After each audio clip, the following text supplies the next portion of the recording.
नमस्कार, मी अजिंक्य भातंब्रेकर. तुम्ही पाहताय न्यूज 18 लोकमत. महत्त्वाची बातमी सुरुवातीला आपण बघूया. आज आदित्य ठाकरे हे रत्नागिरी दौऱ्यावर आहेत. आदित्य ठाकरे यांच्या शिवसंवाद यात्रेचा हा दुसरा टप्पा आहे. आदित्य ठाकरे यांच्या स्वागतासाठी रत्नागिरीमधल्या शिवसैनिकांनी मोठी गर्दी केलेली होती.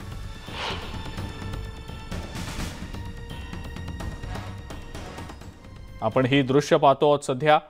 आदित्य ठाकरे यांच्या शिवसंवाद यात्रेचा हा दुसरा टप्पा आहे. रत्नागिरीमध्ये आदित्य ठाकरे दाखल झाले आणि त्यावेळेला आदित्य ठाकरे यांचं अतिशय जंगी स्वागत करण्यात आलं. शिवसेनेचे नेते आणि युवासेना अध्यक्ष आदरणीय आदित्यजी ठाकरे यांच्या विचारांची अधिक माहिती या संदर्भातली आपण जाणून घेणार आहोत. सचिन सावंत आपले प्रतिनिधी आपल्या सोबत आहेत सध्या फोन लाईनवरनं. सचिन, आदित्य ठाकरे रत्नागिरीमध्ये दाखल झाले आणि त्यांचं जंगी स्वागत देखील यावेळेला करण्यात आलं. सचिन, काय सांगता येईल याबद्दल? नक्कीच आदित्य ठाकरे आता रत्नागिरीमध्ये दाखल झालेले आहेत आणि रत्नागिरीतले आमदार उदय सामंत हे शिंदे गटात गेल्यानंतर, तसेच खेडचे आमदार योगेश शिंदे गटात गेल्यानंतर शिवसेनेला मोठं एक खिंडार पडलं होतं. परंतु आता संवाद यात्रेमधून आदित्य ठाकरे जे शिवसैनिक विसरलेले आहेत त्यांना एकत्र करण्यासाठी इथे रत्नागिरीमध्ये पोहोचलेले. आता ते रत्नागिरीचा दौरा करून नंतर दापोलीमध्ये जाणार आहेत. आता असले होते की आदित्यजी अख्खा महाराष्ट्र फिरतील पण रत्नागिरीमध्ये येणार नाहीत. पण आदित्यजी, मला माहिती आहे आज माननीय उद्धवजी ठाकरे साहेबांच्या नेतृत्वाखाली आपण संपूर्ण महाराष्ट्राच्या पद्धतीने शिवसेनामय करता हा रत्नागिरी विधानसभा मतदारसंघ सुद्धा आम्ही शब्द देतो आपल्याला. आजच्या सभेपासून ते उद्याच्या विधानसभेच्या निवडणुकीपर्यंत या इथला शिवसैनिक अहोरात्र मेहनत करेल आणि रत्नागिरी विधानसभा मतदारसंघामध्ये शिवसेनेचा म्हणजे उद्धवजी ठाकरेंचाच आमदार निवडून देईल ही खात्री या ठिकाणी देतो आणि आपल्याला विनंती करतो आपण या ठिकाणी संबोधित करावं.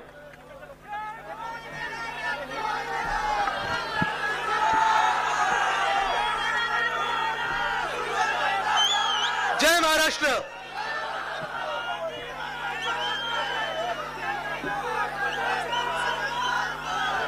हा उत्साह बघून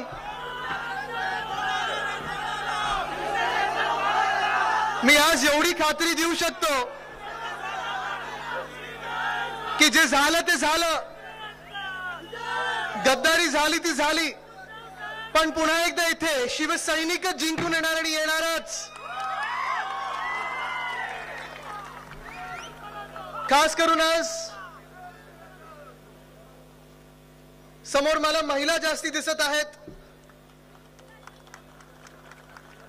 आणि मी जिथे जिथे महाराष्ट्रात गेलेलो आहे तिथे सगळीकडे समोर जी जनता उभी असते, स्थानिक नागरिक जे उभे असतात, साधारण 50% पेक्षा जास्ती महिला देखील असतात. ह्याचा अर्थ हाच आहे की उद्धव साहेबांमध्ये त्यांनी एक विश्वासू माणूस बघितला, एक चांगला मुख्यमंत्री बघितला, कुटुंब प्रमुख बघितला आणि म्हणूनच या कुटुंब प्रमुखाच्या मागे उभे राहण्यासाठी, सोबत उभे राहण्यासाठी महिला, पुरुष, तरुण, ज्येष्ठ, शेतकरी सगळेच या शिवसंवाद यात्रेत येत आहेत. खर तर हा माझा कोकणात दुसरा दौरा आहे. साळवी साहेब आपल्याला आठवत असेल, आपण तिसरा तर आहे बरोबर, तिसरा शिवसंवाद दौरा सिंधुदुर्गात एक झाला, मध्ये एकदा येऊन गेलो आणि आज इथे रत्नागिरीत आलेलो आहे. जिथे जिथे स्थानिक आमदारांनी गद्दारी केली तिथे मी जाऊन विचारत आहे, कारण मला लोकांचा, जनतेचा कौल पाहिजे की त्यांनी जे केलं ते योग्य होतं की नव्हतं हे मी आज विचारायला आलेलो आहे. मी आज तुम्हाला विचारायला आलेलो आहे की जे काही घडलं, जे काही घाणेरडं राजकारण आपल्या महाराष्ट्रात सुरू आहे हे तुम्हाला पटणार आहे का? तुम्ही त्यांच्यासोबत उभे राहणार का? मध्यंतरी ह्याच लोकांकडून मला निरोप येत होते, कारण शिवसंवाद दौरा, शिवसंवाद यात्रा, निष्ठा यात्रा, प्रेम यात्रा ही महाराष्ट्रात सुरू झाल्यानंतर अनेक ठिकाणी मी फिरत आल्यानंतर, मग जळगावला गेलो असेल, संभाजीनगर असेल, वैजापूर असेल, सिंधुदुर्ग असेल, आजरा असेल, अशीच गर्दी सगळीकडे येत आहे. स्थानिक शिवसैनिक असतील, नागरिक असतील, राजकीय आणि अराजकीय लोक सगळे या शिवसंवाद यात्रेत येत आहेत, कारण त्यांना देखील माहिती आहे की हे राजकारण जे आपल्या महाराष्ट्रात सुरू आहे, कधीही असं राजकारण एवढं घाणेरडं झालं नव्हतं आपल्या महाराष्ट्रात. पण ही सगळी गर्दी बघितल्यानंतर, ही सगळी जनता बघितल्यानंतर त्या गद्दारांकडून मला निरोप यायला लागले, फोन यायला लागले. खोक्यांबद्दल नाही, खोक्यांबद्दल निरोप द्यायची हिंमत नाही त्यांची, पण त्यांचे निरोप यायला लागले की आदित्यजींना सांगा आम्हाला गद्दार बोलू नका, आम्हाला विश्वासघातकी बोललं तर चालेल पण गद्दार बोलू नका. किती निर्लज्जपणा हा. मला तुम्ही सांगा, विश्वासघातकी आणि गद्दारांमध्ये काही फरक आहे का? मग खोके सरकार बोलू नका. मग मला खोके सरकार बोलायचं नाही तर अजून काय बोलायचं? तुम्ही मला सांगा, 50 खोके, 50 खोके, 50 खोके. भास्कर जाधव साहेब, आपण जे पायऱ्यांवर ओरडत होतो विधान भवनाच्या, जाऊ दे, अजून तोंड उघडायला लावू नका मला, नाही तर अजून तुमच्याकडे काही काही अजून वेगळ्या वेगळ्या घोषणा येतील. पण हे 50 खोके एकदम ओके हे महाराष्ट्रात प्रत्येक गावात गेलेलं आहे, प्रत्येक घरात गेलेलं आहे. कारण त्यांना माहिती आहे, त्यांना पटलेलं आहे की स्वतःला खोके आणि महाराष्ट्राला धोके, हे अशी परिस्थिती आपल्या आज महाराष्ट्राची झालेली आहे. म्हणजे आज बघा तुम्ही, साधारणपणे 2.5 ते 3 महिने झाले या खोके सरकारला, पण खोके सरकार एक सुद्धा असं काम ठळकपणे दाखवू शकलेलं नाहीये की हे आम्ही काम केलेलं आहे. एक परवाकडे त्यांनी काहीतरी एक प्रेस कॉन्फरन्स घेतली आणि सांगितलं की आम्ही मुंबईमध्ये हिंदू हृदय सम्राट बाळासाहेब ठाकरे मोफत दवाखाने सुरू करतोय, 140 दवाखाने सुरू होणार. त्यांना मी सांगू इच्छितो, तो दवाखान्याची देखील आयडिया, त्याचं बजेट हे बीएमसी मधून शिवसेनेने दिलेलं आहे. उद्धव साहेबांचं स्वप्न होतं ते आम्ही पूर्ण करून दाखवत आहोत. काल मुख्यमंत्री महोदय ते मुंबई ट्रान्स हार्बर लिंक बघायला गेले, काल की परवाकडे, आणि मग पत्रकार जेव्हा समोर आले तेव्हा 1-2 प्रश्न त्या ट्रान्स हार्बर लिंक बद्दल विचारले, तर लगेच पेपरमध्ये वाचायला लागले की काय लिंक कुठून कुठे जाते, काय होतं काय होतं. अहो, ज्या मुंबईकडे, ज्या नवी मुंबईकडे, ज्या महाराष्ट्राकडे आम्ही बारकाईने बघत होतो, स्वतःसाठी नाही तर जनतेसाठी बघत होतो, जनतेची सेवा करण्यासाठी बघत होतो, आढावा बैठका घेत होतो, कामं पुढे नेत होतो, त्याची साधी उत्तरं, त्याची साधी माहिती या खोके सरकारकडे नाही. मला लाज ह्या गोष्टीची वाटायला लागलेली आहे की काल परवाकडेच तुम्ही पण वाचलं असेल, ऐकलं असेल, तुम्ही माझी प्रेस कॉन्फरन्स बघितली का, पत्रकार परिषद बघितली का? कुठच्या प्रोजेक्ट बद्दल बोललो मी? वेदांता फॉक्सकॉन. आणि दुसरा कुठचा होता? Bulk drug park. पहिला प्रोजेक्ट तुम्हाला सांगतो वेदांता, आणि आज खरं तर इथे येऊन म्हणणं हे गरजेचं आहे, सांगणं गरजेचं आहे, कारण मी जे सतत सांगत आलेलो आहे की हे सरकार आहे ते गद्दारांचं सरकार आहे, बेईमानीचं सरकार आहे, घटनाबाह्य सरकार आहे, महाराष्ट्राच्या जनतेच्या पाठीत खंजीर खुपसणारं सरकार आहे. ते तुम्हाला सिद्ध करून आज दाखवतो मी. हेच सरकार, खोके सरकार जेव्हा बनलं, जुलैमध्ये यांची शपथविधी झाली, आणि जुलैमध्ये शपथविधी झाल्यानंतर घोषणा केवढ्या मोठ्या मोठ्या करायला लागले की आता आमचं डबल इंजिनचं सरकार आहे, आता महाराष्ट्र सरकारला केंद्र सरकारचा पाठबळ आहे, आता आम्ही या महाराष्ट्रात काय काय करून दाखवतो ते बघा. पण हे काय काय करून दाखवतो म्हणजे एवढंच लक्ष आहे त्यांचं की तू येतो का, तू येतो का, हा फुटतोय का, तो फुटतोय का. कुठेही महाराष्ट्राच्या जनतेकडे लक्ष नाहीये. आम्हीच आज इथे जे उभे आहोत, मी असेल, राजन साळवी साहेब असतील, भास्कर जाधव साहेब असतील, अनेक शिवसेनेचे आमदार आहेत, कैलाश पाटीलजी असतील, सगळेच आम्ही 15 शूरवीर शिवसेनेचे आमदार, शिवसेनेचे वाघ त्या विधान भवनाच्या पायरीवर उभा होतो. आमच्यासोबत राष्ट्रवादी काँग्रेस होती, आमचे मित्रपक्ष होते, आणि आम्ही घोषणा रोज देत होतो 50 खोके एकदम ओके. तेव्हा त्यांच्यातून काही मंत्री येऊन आम्हाला निर्लज्जपणे विचारत होते, आणि तुम्ही टीव्हीवर बघितलं असेल, तुम्हाला हवेत का, तुम्हाला हवेत का. तुम्ही कधी हे असं निर्लज्जपणा बघितलाय का? देशात कधीही असं निर्लज्जपणा बघितलाय का? आपल्या देशाच्या इतिहासात 75 वर्षात असं निर्लज्जपणा बघितलाय का की जेव्हा तुम्ही आरोप करता, जेव्हा आम्ही आरोप करते की तुम्ही 50 खोके घेतले, तुम्ही मान्य करता टीव्ही समोर, आणि उलटा आम्हाला विचारता तुम्हाला 50 खोके हवेत का? म्हणजे तुम्ही उद्धव साहेबांचं जे सरकार पाडलं, तुम्ही हिंदू हृदय सम्राट बाळासाहेब ठाकरेंच्या सुपुत्राचं जे सरकार पाडलं, तुम्ही महाविकास आघाडीचं सरकार जे पाडलं, तुम्ही या महिलांचं, शेतकऱ्यांचं, कष्टकऱ्यांचं, तरुणांचं जे सरकार पाडलं, तुम्ही 50 खोक्यांसाठी पाडलं, हे तुम्ही त्या दिवशी मान्य केलं. आम्ही हे 50 खोक्यांची घोषणा देत होतो, शेतकऱ्यांसाठी ओला दुष्काळ जाहीर करा महाराष्ट्रात ही घोषणा देत होतो, पण कोणाचं काही लक्षच नाही. पण आश्चर्य मला ह्या गोष्टीचं वाटलं की कदाचित या विधान भवनाच्या इतिहासात पहिल्यांदा असेल, मला माहिती नाही, माझी ते पहिली टर्म आहे, पण मी तरी पहिल्यांदा बघितलं, सत्ताधारी पक्षातले हे गद्दार लोक गळ्यात वेगळे वेगळे होर्डिंग घालून उभे होते माझ्यावर टीका करायला, माझी बदनामी करायला. आणि मी हसायला लागलो तिथे जाऊन. म्हणलो काय तुमची हालत करून ठेवली हो, तुम्ही सरकारमध्ये बसलेत ना, मग गळ्यात काय घालून ठेवलं ते होर्डिंग वगैरे आणि माझी बदनामी करता कशासाठी? तर तुम्हाला मंत्रीपद पाहिजे म्हणून. चला मी सांगतो ह्या सगळ्यांना मंत्रीपद द्या, मिळतंय का बघा. जी चॉकलेट तुम्हाला गद्दारीच्या आधी मिळालेली, जे खोके तुम्हाला आधी मिळालेले, तेवढं महत्व तरी तुम्हालाच मिळतंय का? पण हे सगळं झाल्यानंतर ज्या महत्वाच्या प्रस्तावांसाठी आम्ही पाठपुरावा करत होतो, मग तो वेदांता फॉक्सकॉन असेल, बल्क ड्रग पार्क असेल, एअरबस साठी असेल, तो एक सुद्धा प्रस्ताव आत्ताच्या उद्योग मंत्र्यांना माहिती देखील नव्हता. मला शंका आहे आपल्या आत्ताच्या मुख्यमंत्री जे तात्पुरता आहेत, खरं या सरकारमध्ये मुख्यमंत्री कोण आहे हे पण आपल्याला माहिती नाहीये. बघा उत्तर इथून येतं. विनायकराव साहेब आपल्याला उत्तर आणि प्रश्न द्यायची विचारायचीच गरज नाहीये. जनतेला माहिती आहे सत्य काय आहे, आणि ज्या दिवशी निवडणुका लागतील तेव्हा सत्य हे लोकांसमोर येणार आहे. पण आज मी तुम्हाला सांगतो की हे सगळं जे काही चाललेलं आहे, वेदांता फॉक्सकॉन हा प्रकार काय आहे तुम्हाला सोप्या भाषेत सांगतो. कारण 2 दिवस तुम्ही ऐकलं असेल, मग विरोधी पक्षाकडून आणि सत्ताधारी पक्षाकडून वेगळे वेगळे तुम्ही भाष्य ऐकली असतील, त्यांच्याकडून काही भ्रम निर्माण करण्याचा प्रयत्न झाला. पण वेदांता फॉक्सकॉनचा प्रोजेक्ट सोपा होता. आपल्या देशात सेमीकंडक्टर चिप जे आपल्या गाड्यांमध्ये जातात तो बनवण्याचा प्रस्ताव होता. अतिशय चांगला प्रस्ताव हा केंद्र सरकारने डिसेंबर 2021 मध्ये आणला. 76,000 कोटीची सबसिडी त्यांनी घोषित केली. आणि ते झाल्यानंतर जानेवारी 2022 मध्ये आम्ही ह्याचा पाठपुरावा सुरू केला. अनिल अग्रवाल साहेबांबरोबर आमची व्हिडिओ कॉन्फरन्सिंग झाली, डॅवॉस मध्ये भेटलो, अनेक ठिकाणी आमची चर्चा झाली, 2-3दा भेटलो, त्यांच्या टीम बरोबर भेटलो. सगळा पाठपुरावा करून जून पर्यंत त्यांची जी टीम होती ते तळेगाव मध्ये गेले. आणि तळेगाव मध्ये त्यांनी एक जागा निवडली जिथे त्यांना वाटलं की इथे ही सेमीकंडक्टर चिपचा जो मोठा प्रोजेक्ट आहे तो येऊ शकतो. गुंतवणूक किती कोटीची होती? 1,50,000 कोटीची गुंतवणूक आपल्या महाराष्ट्रात येणार होती. 1,50,000 कोटीची गुंतवणूक. पण ही गुंतवणूक मी मोठी मानत नाही. गुंतवणुकीपेक्षा जास्ती 1,00,000 रोजगार निर्माण होणार होते, 1,00,000 नोकऱ्या आपल्या महाराष्ट्रात निर्माण होणार होत्या. जेव्हा महाविकास आघाडीचं सरकार होतं, सुभाष देसाई साहेब उद्योग मंत्री होते, मी पर्यावरण मंत्री होतो, पर्यटन मंत्री होतो, उद्धव साहेब मुख्यमंत्री होते, अजित पवार साहेब उपमुख्यमंत्री महोदय होते. आम्ही सगळेच अनिल अग्रवाल साहेबांशी बोलत होतो, भेटत होतो.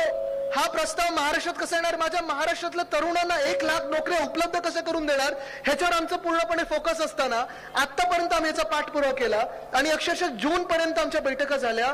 जून मध्ये भास्कर जाधव साहेब, सुभाष देसाई साहेब दिल्लीला गेले. त्या तैवानच्या कंपनी जी फॉक्सकॉन होती त्याला भेटले आणि त्यांनी पण हे ठरवलं की आपल्याला महाराष्ट्रातच यायचं आहे, आम्हाला तळेगाव पुण्यातच यायचं आहे. आणि ती जागा 100% निवडून ते मागे गेले. ह्याच्यानंतर सरकार आपलं पाडलं गेलं. 40 गद्दारांनी गद्दारी केली, सरकार पाडलं. आणि सरकार पडल्यानंतर पाठपुरावा ज्या उद्योग खात्याने करायचा असतो तो कुठेतरी कमी पडला असेल तरी देखील आमचं MIDCचं जे खातं आहे ते मेहनत करत राहिलं. त्यांनी मेहनत सोडली नाही, चिकाटी सोडली नाही, जिद्द सोडली नाही. या 15 जुलैला HPCची बैठक झाली, सगळं ठरलं. आणि ठरल्यानंतर हे गुंतवणूकदार जे होते ते निघून गेले गुजरातला. ह्याची आज मला लाज वाटते. म्हणजे ज्या महाराष्ट्रात ही गुंतवणूक 100% येणार होती, ज्या महाराष्ट्रात 1,00,000 रोजगार निर्माण होणार होते, 1,00,000 नोकऱ्या निर्माण होणार होत्या, तो महाराष्ट्रात येणारा प्रोजेक्ट आपल्याकडून निघून कसा जातो हे देखील आपल्याला कळत नाही. आणि ज्या मिनिटाला उद्योग मंत्र्यांना विचारलं, उद्योग मंत्री कोण आहेत? बरोबर, उद्योग मंत्री कोण आहेत? उद्योग मंत्री कोण आहेत? आणि त्यांनी गद्दारी नुसतं शिवसेनेशी नाही तर आज महाराष्ट्राशी केलेली आहे. कारण ज्या मिनिटाला प्रेसने त्यांना विचारलं की आज वेदांताचा प्रोजेक्ट इथून निघून गेलेला आहे, तुम्हाला काय वाटतं याच्याबद्दल, त्यांनी काय सांगावं? नाही, मी थोडी माहिती घेऊन सांगतो, असं त्याच्या पूर्ण माहिती माझ्याकडे आली नाहीये. हे असे उद्योग मंत्री होऊ शकतात का? तुम्ही सांगा मला. अहो, जर मी 32 वर्षाचा तरुण आज सरकारमधून बाहेर पडल्यानंतर देखील तुम्हाला प्रत्येक गोष्ट त्या प्रोजेक्ट बद्दल सांगू शकतो, मग उद्योग मंत्री आत्ताचे तुम्हाला सांगू नाही शकत? एवढी माहिती त्यांच्याकडे नसते की काय कुठून कुठे जातं. आपण जे जिंकायला पाहिजे होतं ते आपण हरतो कसं हे आपल्याला कळत नाही.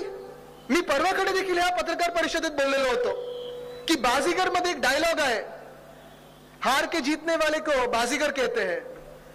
तसं आपल्या महाराष्ट्रात एक नवीन डायलॉग आलाय. कारण एक एक मोठे प्रोजेक्ट येतात आपल्याकडे आणि आपल्याकडे आल्यानंतर ते पळून कसे जातात म्हणून जीत के हारने वाले को खोके सरकार कहते हैं. जीत के हारने वाले को खोके सरकार कहते हैं. जे 1 लाख नोकऱ्या आपल्या राज्यात येणार होत्या त्या गेल्या कशा? जी 2.25 लाख कोटीची गुंतवणूक आपल्या राज्यात येणार होती ती गेली कशी? जो प्रोजेक्ट 100% आपल्या महाराष्ट्रात येणार होता, तळेगावमध्ये येणार होता, आमच्या पुण्यामध्ये येणार होता, आमच्या इकडच्या महाराष्ट्रातल्या मुला मुलींना नोकऱ्या देणार होता, तो आपल्याकडून गेला कसा? हेच कोणाला अजून माहिती नाही. उत्तरं तर देता आली नाहीयेत, पण आरोप आमच्यावर करतात की आमच्यामुळे तिथे पळाले. अहो, जर आम्हाला तुम्ही सरकारमधून बाहेर काढलं असेल, तुम्ही आमच्यापेक्षा अजून चांगले असाल, सक्षम असाल, तर मग तुमचा हा प्रोजेक्ट हातातून गेला कसा? बरं, हेच नाही तर दुसरा महत्वाचा प्रोजेक्ट आम्ही रायगड रोहामध्ये आणणार होतो, तो म्हणजे बल्क ड्रग पार्कचा. आपल्या महाराष्ट्रात इंजेक्शन वॅक्सिन बनवणाऱ्या कंपन्या सगळ्यात जास्ती आहेत, औषधं बनवणाऱ्या कंपन्या सगळ्यात जास्ती आहेत. तरी देखील केंद्र सरकारचा दुसरा मोठा आणि महत्वाचा प्रस्ताव होता तो म्हणजे बल्क ड्रग पार्कचा. तिथे देखील 70 ते 80 हजार नोकऱ्या आपल्या या महाराष्ट्रात उपलब्ध करून दिल्या असत्या. कारण आज या महाराष्ट्र समोर हा प्रश्न महत्वाचा नाहीये की कोण कुठच्या पक्षात जातोय, हा प्रश्न महत्वाचा नाहीये की कोण कुठून कुठे उडी मारून जातोय, हा प्रश्न महत्वाचा नाहीये की कुठचा मंत्री काम करतो आणि कुठचा नाही. प्रश्न हा महत्वाचा आहे की कुठच्या तरुणांना तुम्ही किती नोकऱ्या दिल्या. बरोबर ना? कारण आपला ह्या महाराष्ट्रातला तरुण जसं 394 फार्मसी कॉलेजेस आहेत तिथून डिग्री घेतो. काल इंजिनिअरिंग दिवस होता, वर्ल्ड इंजिनियर्स डे होता. सगळे आपण इंजिनियरना शुभेच्छा दिल्या, मुख्यमंत्री महोदयांनी पण शुभेच्छा दिल्या ट्विटरवरनं. पण शुभेच्छा देऊन तिथेच थांबलो आपण, कारण नोकरी हातात नाहीच आपल्याला द्यायला.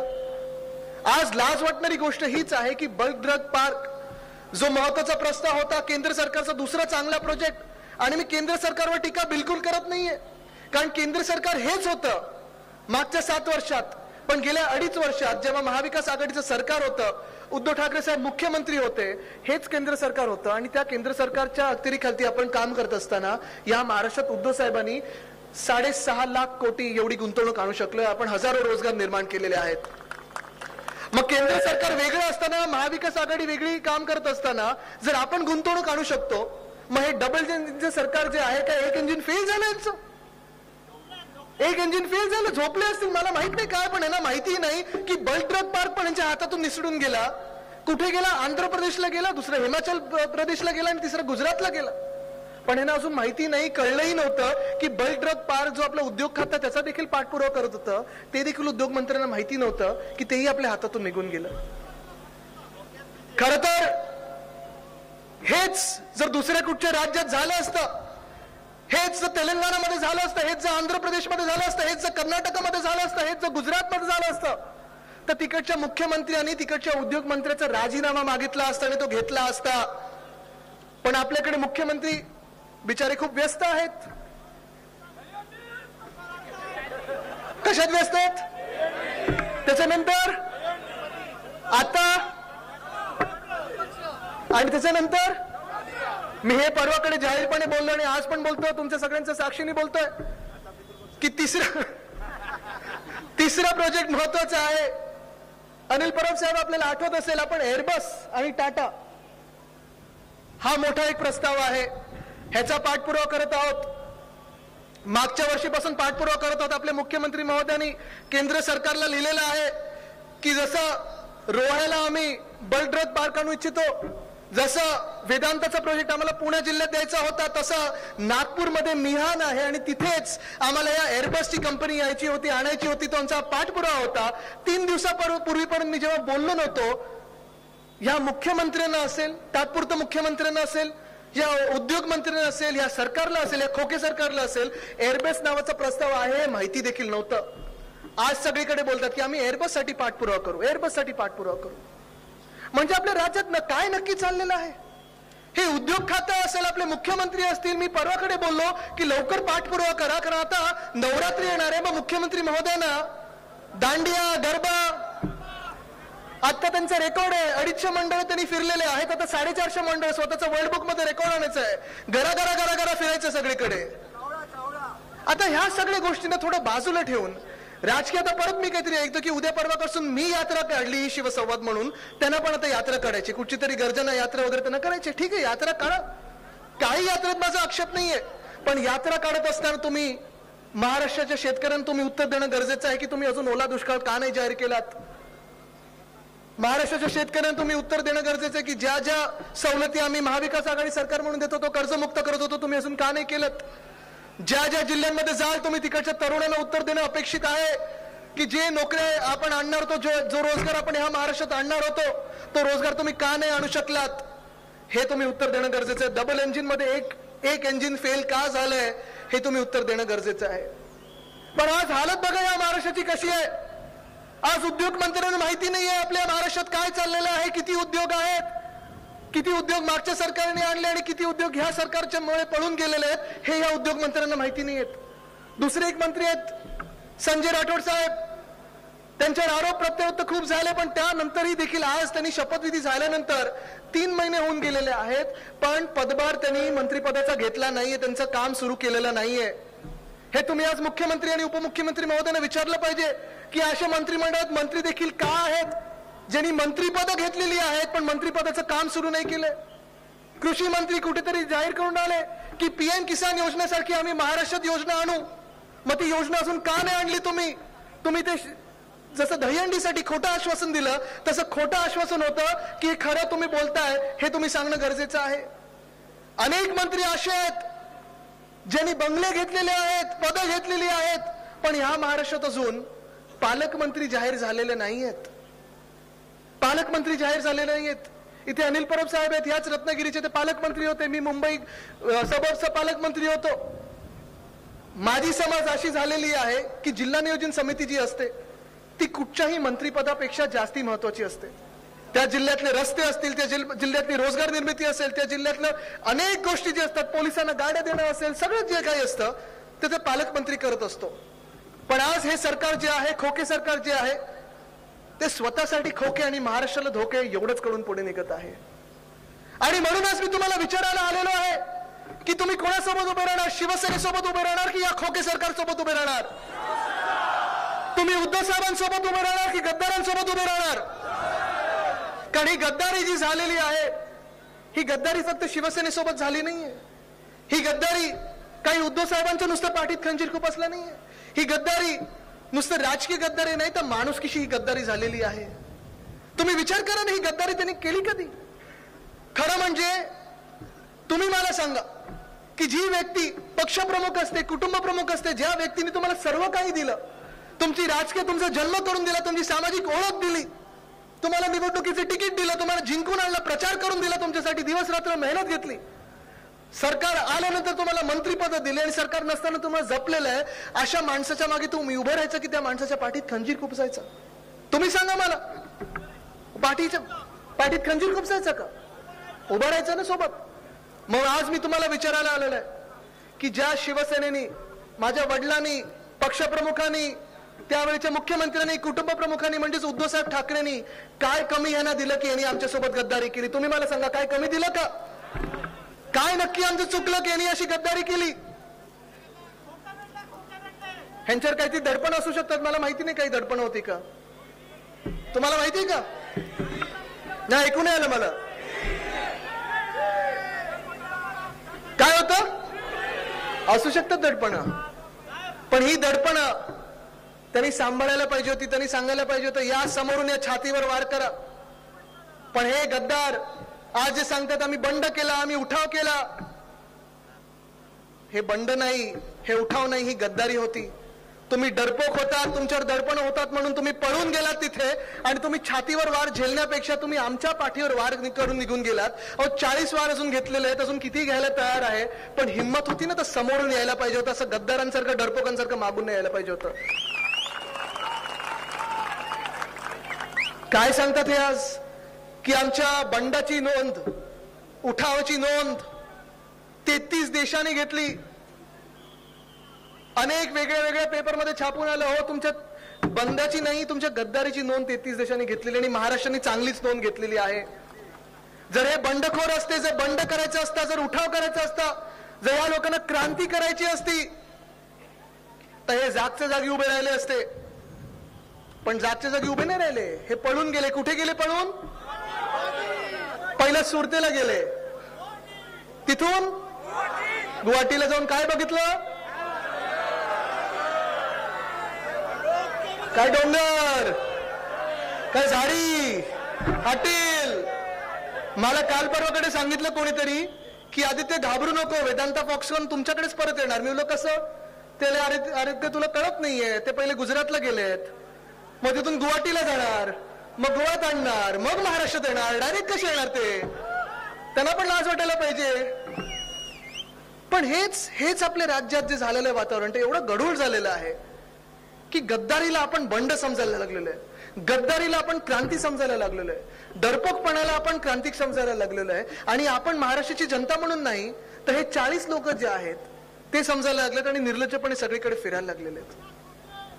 पण आज मला वाईट ह्या गोष्टीचं वाटतं की ज्या शिवसेनेने तुम्हाला सगळं काही दिलं, प्रेम दिलं, विश्वास दिला, या शिवसैनिकांनी तुम्हाला डोक्यावर चढवलं, तुम्ही सगळ्यांनी त्यांच्यासाठी मेहनत केली होती की नव्हती केली? मतदान केलं होतं की नव्हतं केलं? प्रचार केला होता की नव्हता केला? जिंकल्यानंतर तुम्ही त्या विजय मिरवणुकीत नाचला होता की नव्हता? मग काय तुमची आणि आमची चूक झाली की ह्यांनी आपल्या पाठीत खंजीर खुपसून निघून गेले? मला कोणीतरी एकाने सांगितलं परवाकडे की आदित्य तुमची चूक हीच झाली की लायकीपेक्षा जास्ती तुम्ही त्यांना दिलत आणि गरजेपेक्षा त्यांना जास्ती दिलत. त्यांना अपचन झालं आणि हजमोला खायला आता ते पलीकडे गेलेले आहेत. ठीक आहे, आता ढेकर तुम्ही दिलेला आहे, आता तरी सत्य सांगा तुम्ही लोकांसमोर की का पलीकडे गेलात. आणि तुम्हाला जर गद्दारी करायचीच होती ना तर मी हे देखील समजू शकतो की तुम्हाला पलीकडे जायचं होतं. चला, मान्य, तुम्हाला पलीकडे जायचं होतं, मान्य, तुमच्यावर दडपण होती, तुमच्यावर जी काही दडपण असतील जे तुम्ही सांगितलं, मी त्यांची शब्द काही नावं घेत नाही, तुम्हाला माहिती जी काही दडपण असतील. पण एवढं तुम्हाला पलीकडे जायचं होतं तर थोडी तरी लाज दाखवायला पाहिजे होती, थोडी तरी हिंमत दाखवायला पाहिजे होती. आज देखील तुम्हाला सांगतो, तुम्हाला तिथे समोर जायचं, तिथे जा, आनंदी राहा. माझं तुमच्याबद्दल काही म्हणणं नाही, माझ्या मनात द्वेष नाही, राग नाही, काही नाहीये. पण जर तुम्हाला तिथे राहायचं असेल, या खोके सरकारमध्ये तिथेच राहायचं असेल तर थोडी हिंमत दाखवा, आमदारकीचा राजीनामा द्या आणि निवडणुकीला सामोरे या. होऊन जाऊ दे एकदाचा महाराष्ट्रामध्ये 40च्या 40 मतदारसंघांवर आणि जनतेला कौल देऊ दे की या महाराष्ट्रात कोण खरं आहे बोलतंय आणि कोण खोटं बोलतंय. कारण आपल्या देशात अजूनही सत्यमेव जयतेला जास्ती आपण वजन देतो, सत्यामेव जयतेला नाही. चला, माझी अजून एक तयारी आहे. तुम्हाला वाटत असेल ना की 40च्या 40 नाही, 41 लोकांचा राजीनामा दिला, चला तुम्ही 40 लोकांचा राजीनामा द्या, मी पण राजीनामा देईन आणि निवडणुकीला सामोरे येईन. तयार आहे मी लढायला सोबत. पण निवडणुकीला सामोरे जायची तयारी नाही, राजीनामा द्यायची तयारी नाही, खरं बोलण्याची हिंमत नाही, स्वतःला बंडखोर बोलतात, स्वतःला क्रांतिकारी बोलतात. हे सगळं होत असताना आज महाराष्ट्राला कुठच्या कुठे नेऊन ठेवलेलं आहे, जिथे महाराष्ट्रात 6.5 लाख कोटीची गुंतवणूक आणत होतो, लाखो रोजगार आपण उपलब्ध करून देत होतो, ती महाराष्ट्राची परिस्थिती तुम्ही बदलून टाकलेली आहे. माझ्या महाराष्ट्राच्या तरुणांना असेल, माझ्या महाराष्ट्राच्या महिला भगिनींना असेल, माझ्या महाराष्ट्राच्या शेतकऱ्यांना कुठे आवाज नाही. आणि हे सरकार, खोके सरकार, जे तात्पुरतं सरकार आहे, जी सर्कस आहे, ही सर्कस आपण बघत बसलेलो आहे. खरं तर आज या गेल्या 1-1.5 महिन्यामध्ये मी बघत आलेलो आहे, कोण आमदार जातो, गोळी काही पोलिसांवर चालवतं, दुसरा आमदार पोलिसांना आमच्या धमक्या देत असतो की डोळे काढून घेऊ, तिसरा आमदार कॉन्ट्रॅक्टरला मारून येतो, चौथा आमदार दमदाटी करतो, पाचवा आमदार काय स्टेजवर कसा नाचतो बघा. आणि हेच जे 40 गद्दार आहेत, आता मला लाज वाटायला लागलेली आहे की कधी ना कधीतरी मी त्यांच्यासोबत एका मंचावर होतो आणि यांच्यासाठी प्रचार केलेला आहे. आणि आज जिथे उपमुख्यमंत्री पद आहे त्यांचं, जर मी त्यांच्या जागी असतो तर मी माझा स्वाभिमान सांभाळला असता, मी माझ्या पक्षाची इमेज सांभाळली असती आणि या सरकारमधून बाहेर पडलो असतो आणि पुन्हा एकदा निवडणुकीला सामोरे गेलो असतो. पण ह्या 40 लोकांसोबत बसलो नव्हतो. आज नुसतं या 40 गद्दार नुसतं महाराष्ट्राची लाज नाही करत, तर पूर्ण आपले राजकीय जे वातावरण आहे ते गढूळ करत आहेत. आणि काय वेगळी वेगळी कारणं देतात. हो, पहिलं सांगितलं की राष्ट्रवादी काँग्रेस आणि काँग्रेस आम्हाला दाबत होतं, मग सांगितलं आम्हाला फंड नव्हता मिळत, मग आम्ही मोजून दाखवलं त्यांना की किती फंड दिला, मग सांगितलं हिंदुत्वासाठी आम्ही पलीकडे गेलो, मग सांगितलं आम्ही भगव्या झेंड्याकडे गेलो. आता कदाचित उद्या परवाकडे सांगतील की आदित्य ठाकरे ब्लू शर्ट परत घालायला लागलेत, मध्ये गणपतीत वेगळी कुर्ती घालत होते, परत ब्लू शर्ट घालतात म्हणून आम्ही नाराज आहोत. काय नक्की आहे ना बोलायचं हे आम्हाला माहिती नाही. पण एक सत्य तर लोकांसमोर यायला लागलेलं आहे की ही कारणे एक सुद्धा नाही आहेत. कारण ह्यांचं हिंदुत्व हे खोटं हिंदुत्व आहे. तुम्ही बघितलं असेल मध्ये गणपती बाप्पाचं विसर्जन करताना एका कोणीतरी ते बाप्पाला कसं आपण, मी तो व्हिडिओ बघूही शकलो नाही. पण हे हिंदुत्ववादी हे जे सरकारमध्ये आहेत ते गप्प आहेत. काल परवाकडे साधूंना मारहाण झालेली आहे, त्याच्यावर कोणी मुख्यमंत्री बोललेले नाहीयेत. एक आमदार ह्या गद्दारांमधून आमच्या गणपतीच्या मिरवणुकीमध्ये बंदूक काढतो, पिस्तूल काढतो आणि सगळ्यांना दाखवतो, म्हणजे ती मिरवणूक इकडे तिकडे काहीतरी होईल, काहीतरी चुकीचं होईल तिथे. हे तुमचं हिंदुत्व आहे? पोलीस स्टेशन मध्ये जाऊन गोळी चालवणं हे तुमचं हिंदुत्व आहे? जे तिरुपती बालाजीचं मंदिर मी नवी मुंबईत आणत होतो त्याला स्थगिती देणं तुमचं हिंदुत्व आहे? जे 10 मंदिरं पुरातन मंदिरं आहेत, जी कामं पुन्हा एकदा आपण त्यांना पुनर्जीवित करण्याचं उद्धव साहेबांनी सुरू केलेलं त्याला स्थगिती देणं हे तुमचं हिंदुत्व आहे का? तुम्ही हिंदुत्वासाठी नाहीत, तुम्ही जनतेसाठी नाहीत, तुम्ही लोकांसाठी नाहीत, तुम्ही शिवसेनेसाठी नाहीत, तर तुम्ही स्वतःच्या खोक्यांसाठी, स्वतःवर जी दडपण आहेत त्याच्यासाठी पलीकडे गेलेला आहात. होय, आज मी तुम्हाला सांगतो इथे की तुम्ही जिथे जिथे जाल इतिहासात तुमची नोंद सगळीकडे एकच होणार. आमदार की गद्दार, आमदार की गद्दार, आमदार की गद्दार. काय नोंद होणार? आमदार की गद्दार. गद्दार तुमच्या माथेवर लिहून फिरणार आहात तुम्ही. मी आज पण तुम्हाला सांगू इच्छितो इथून की ज्यांना तिथे राहायचं असेल चला निवडणुकीला सामोरे या, आणि ज्यांना परत यायचं असेल आमचे दरवाजे खुले आहेत. पण कदाचित वाट आता एवढी वेगळी वाढत गेलेली आहे, अंतर एवढं वेगळं होत चाललेलं आहे की ते तुमचे जे कारनामे सुरू आहेत ह्या खोके सरकारमध्ये त्याची लाज आम्हाला पण आता वाटायला लागलेली आहे, जनतेला पण वाटायला लागलेली आहे. आम्ही सगळे निवडणुकीसाठी थांबलोत की नाही? पण निवडणूक घेण्याची यांच्यात हिंमत नाही, क्षमता नाही, ताकद नाहीये. कारण जसे हे पळून गेले सुरतेला तसंच ह्यांना निवडणूक जेवढी ढकलायची तेवढी ढकलता येण्याचा प्रयत्न हे करत आहेत. वॉर्ड रचना असेल, महापालिकेची निवडणूक यांना घ्यायची नाहीये, जिल्हा परिषदेची निवडणूक यांना घ्यायची नाहीये, लोकसभेची यांना निवडणूक आता घ्यायची नाही, 12 खासदार जे गद्दार झाले तिथे निवडणूक घ्यायची नाहीये. आणि हे सगळं वातावरण आपण तरुण लोक किती बघत बसणार? आणि मग मी काही बोललं की सांगतात आदित्य ठाकरे ह्यांचं वय काय, 32 वर्षाचे तरी असे बोलतात. होय, मी 32 वर्षाचा आहे, पण मी 32 वर्षाचा असताना जर तुम्हाला विचारलं की तुम्ही माझ्या शिवसेनेच्या पाठीत का खंजीर खुपसला, मी चुकीचं विचारतोय का? जर मी 32 वर्षाचा तरुण म्हणून तुम्हाला विचारलं की माझ्या वडिलांच्या पाठीत का खंजीर खुपसलात, मी चुकीचं बोलतोय का? जर 32 वर्षाचा तरुण म्हणून मी विचारलं की माझ्या महाराष्ट्राची गद्दारी का केली, खोके सरकार तुम्ही का बनवलं, मी चुकीचं बोलतोय का? 32 वर्षाचा तरुण म्हणून जर मी विचारलं की या महाराष्ट्रातून 1 लाख नोकऱ्या तुम्ही कमी का केल्या, तो प्रस्ताव का नाही येऊ दिला, प्रोजेक्ट का नाही येऊ दिला, मी खोटं बोलतोय का? वय जर आमचं कमी असलं, तरुणांनी तुम्हाला प्रश्न विचारायचे नाहीत का? जे सत्य आहे ते बोलायचं नाही का?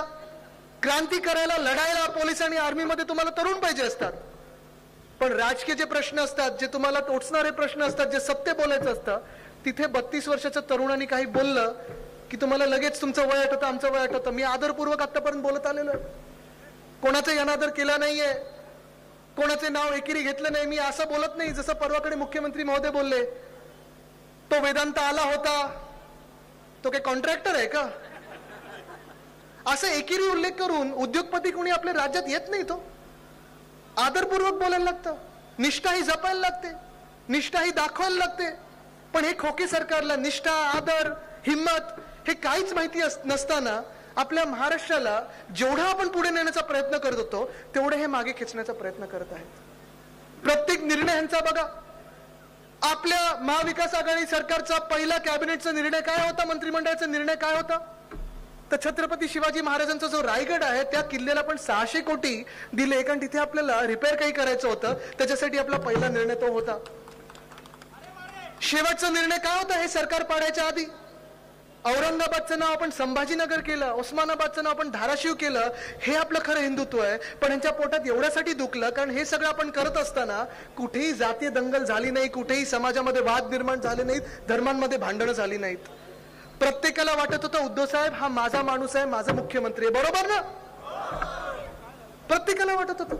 मध्यंतरीच्या काळात मी जेव्हा मराठवाड्यात होतो तिथे मला एका वयस्कर मावशीने जवळ घेतलं आणि सांगितलं, आदित्य घरी जाऊन सांग, उद्धव ठाकरेंना सांग की माझा विश्वास, माझा उद्धव हा विश्वास या महाराष्ट्रातल्या उद्धव साहेबांवर आहे. प्रत्येकाला वाटतं आणि प्रत्येकाला माहिती आहे की उद्धव साहेब जे बोलतात ते खरंच बोलतात, कोणाच्या पाठीत खंजीर खुपसत नाहीत. उद्धव साहेब जे आहेत प्रामाणिक आहेत, सत्य बोलणारे आहेत. बघा ऊन पण पडलं मी बोलत असता, म्हणजे खरं बोलतोय मी.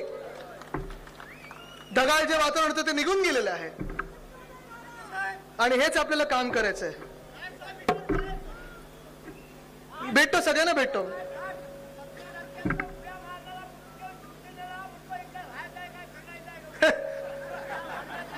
जाऊ दे, त्याला मी उत्तर नाही देणार, त्याला जनता उत्तर देणार आहे. पण ही जी वृत्ती आहे हे तुम्ही आज समजून घेणं गरजेचं आहे. मी आज जास्ती वेळ घेणार नाही. मला वाटतं चिपळूणला पुढे जायचं आहे, खेडमध्ये जायचं आहे. पण आज मी तुम्हाला एकच सांगायला आलेलो आहे की हे जे काही राजकारण चालू आहे हे मला तरी पटणारं नाहीये. मी जेव्हा 2010 मध्ये ह्या राजकारणात येत होतो तेव्हा मला अनेक लोकांनी सांगितलं होतं, अनेक ज्येष्ठांनी मला सांगितलेलं की आदित्य तुम्ही राजकारणात येऊ नका, आदित्य तू राजकारणात येऊ नकोस, तुझे वडील उद्धव ठाकरे आणि तू या राजकारणासाठी फिट नाहीयेत. मी म्हणलो का, आम्ही का नक्की राजकारणात बसत नाही? ते बोलले नाही आदित्य, तुम्ही दोघं खूप चांगली लोक आहात, प्रामाणिक लोक आहात, तुम्ही खोटं बोलू नाही शकत, तुम्ही ढोंग करू नाही शकत, तुम्ही नाटक करू नाही शकत, तुम्ही या राजकारणात बसू नाही शकत. बरोबर आहे ताई, गाण्याच्या राजकारण आम्हाला जमत नाही आणि ही चूक झाली कदाचित आमची. या गेल्या 2.5 वर्षात इथे अनिल परब साहेब बसलेले आहेत, विनायक राऊत साहेब बसलेत, राजन साळवी साहेब बसलेत, भास्कर जाधव साहेब बसलेत, अनेक जे शिवसैनिक स्टेजवर बसलेले ते तुम्हाला सांगतील की गेल्या 2.5 वर्षात जेव्हा सरकार होतं आपलं तेव्हा कुठेही आम्ही काडी मात्र राजकारण पण केलं नाही, आमच्या आमदारांवर लक्ष ठेवलं नाही, विरोधी पक्षाच्या आमदारांना सतवलं नाही, कोणाला पोलीस मागे लावलं नाहीत, कोणाच्या तडीपाऱ्या काढल्या नाहीत, कोणाच्या मागे काही लावलं नाही. आम्ही जे करत राहिलो ते लोकांची सेवा करत राहिलो, लोकांचं काम करत